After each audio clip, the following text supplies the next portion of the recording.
time you come back, especially this time of year? Well, the excitement of the situation, the playoffs is different than the regular season. It's exciting when you come in here. I think players come into here and there's a lot of family for a lot of them, but then this is a completely different feel, the energy. It's a fun time of year, obviously, to be involved in games. And then the way the playoffs are structured, these are all division rivals. So we have a history with each other now, and it makes the story, I think, more interesting. Paul, what's different about the Craig Berube coach leaves as to what you faced in the past? Well, personnel would be one thing. I mean, quite a bit different looking team than they were, just on different names on the back. And I think there's more patience in their game, in that, and maybe in the past it was an attack mindset kind of offensively all the time. And now they're more patient. They'll put more pucks deep. They'll be more patient with the pucks out. So a bit more, I would say maybe a bit more of a mature game. In general, how much do you feel home ice matters in today's NHL, and how much has that changed from back in the day a little bit? I don't feel that it's as important as it used to be. I think some of it goes to the change in the structure of teams. So when all the rule changes in 2006 allowed younger, faster, more skilled players to come in and be impactful early, which means you didn't have the room for the checking line. I think there's still a couple teams that run a checking line. They have very strong home records. So for me, Carolina with Stahl and Winnipeg with Lowry. So there's less of that delineation between the lines. So at home, if you've got a hard checking line, you've got a huge advantage. So there is a difference in some series. That's still there, but there's just not as much in the rest of the teams. It's kind of depth 1 to 4. Sure, each team has a matchup they want, but coaches don't fight for as hard for the matchup because there just isn't a big a difference between the lines. So I think the changes in the rules allowed young players to come in. There's more skill in our game. It pushed out a little bit of the grinding, pure checking third line idea, third or fourth line checkers. So the home ice was kind of lost with that. Well, there's 3 guys in that Leaf room you know pretty well from last year. They were talking about sharing secrets with the Leafs about you guys. Are there such things? Is that something you'd worry about, what they know about you guys that you might not know that the Leafs know now? No, there's no Cinderella stories in the last 8 teams that are left. They're all really, really good teams. And they are good teams aside from talent, but the one thing they all share is consistency. So you can watch, if you pick one of our games in our last series and we pick one of Toronto's games and you watch it, you know what they do.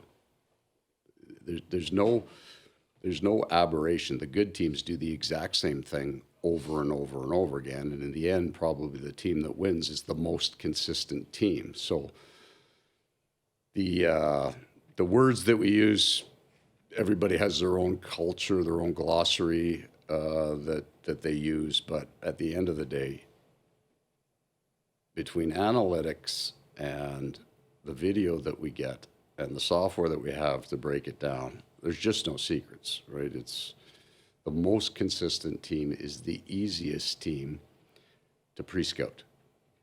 But that team usually wins, so knowing what they do doesn't help anybody. Right?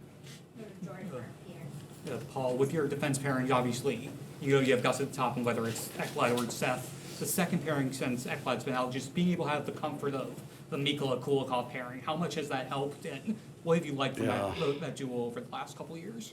That's the advantage found in adversity, and it goes back for us a couple of years, so that we had Montour and Ekblad out of surgeries last year to start the season, and we had to find different pairs. And it wasn't for a game or two. It was long stretches of time where we had different pairings. So Kulikov and Mikkola have been very good together. It's a legitimate pair on its own. It's not a default pair for us.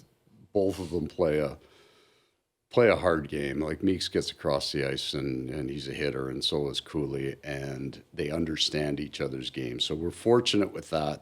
Belinskas and Smet have played together quite a bit this year. They played together in the playoffs.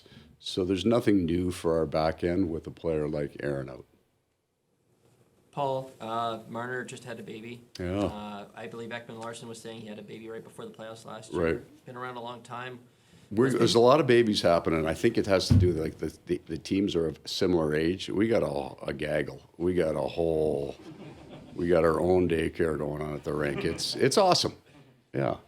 What sort of like impact does it have on guys like OEL was saying it kind of helped him a little bit? Do you expect like Marner to have a little extra energy, even though he might be giving up some sleep? It's not on the pre-scout board. Hey, you got to watch the guy. Just watch the new dads.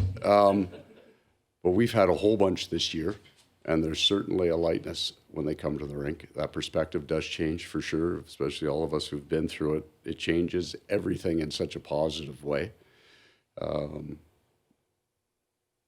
remember we had Darren Langdon had triplets one year, and he had already had I think he had about an 18-month at Hull, so he'd come in and sleep. He started coming to the rink earlier, and he'd sleep in the lounge. The guys keep all the lights off and everybody. There's no music in the morning because that was the only time Langer had a chance to sleep. So they're all going through it at the same time. It's also great doing with these great players. I think you all hope they stay in your community when they're done. Their kids are part of it. And for non-traditional markets, it's in a big way where the hockey program grows, because hockey players have kids that play hockey, and they're usually pretty good. They've got a good stock, and that's how those hockey programs take off. So, wonderful thing.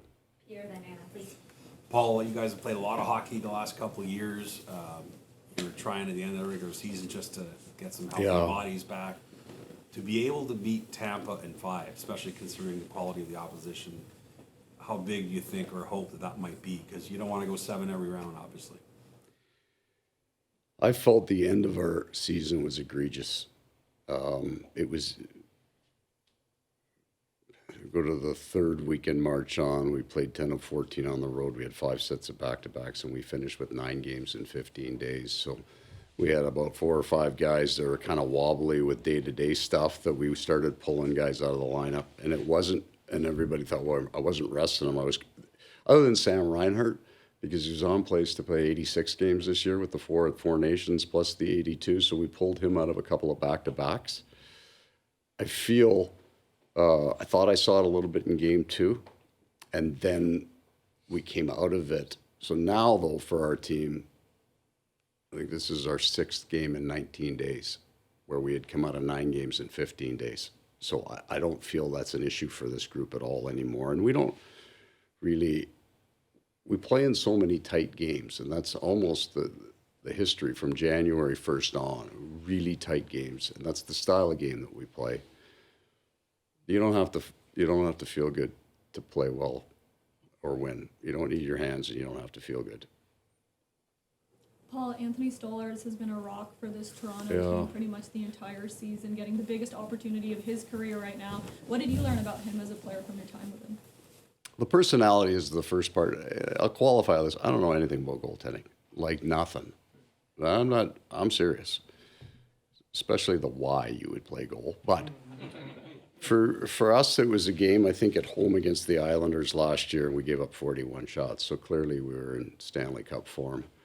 And he was fantastic, and he looked different than he did at the start of the year. He looked then the way he looks now. His game for us from January on of last year is exactly the guy that has played for the Leafs. And he's one of the wonderful personalities in the game that you cheer for. Clearly, we hope we can find a way to get a few by him, but good for him because he did it right by his teammates. He was a great pair with Sergei. Great personality, really team-first guy. So you love seeing those guys have success. Thank you. Okay.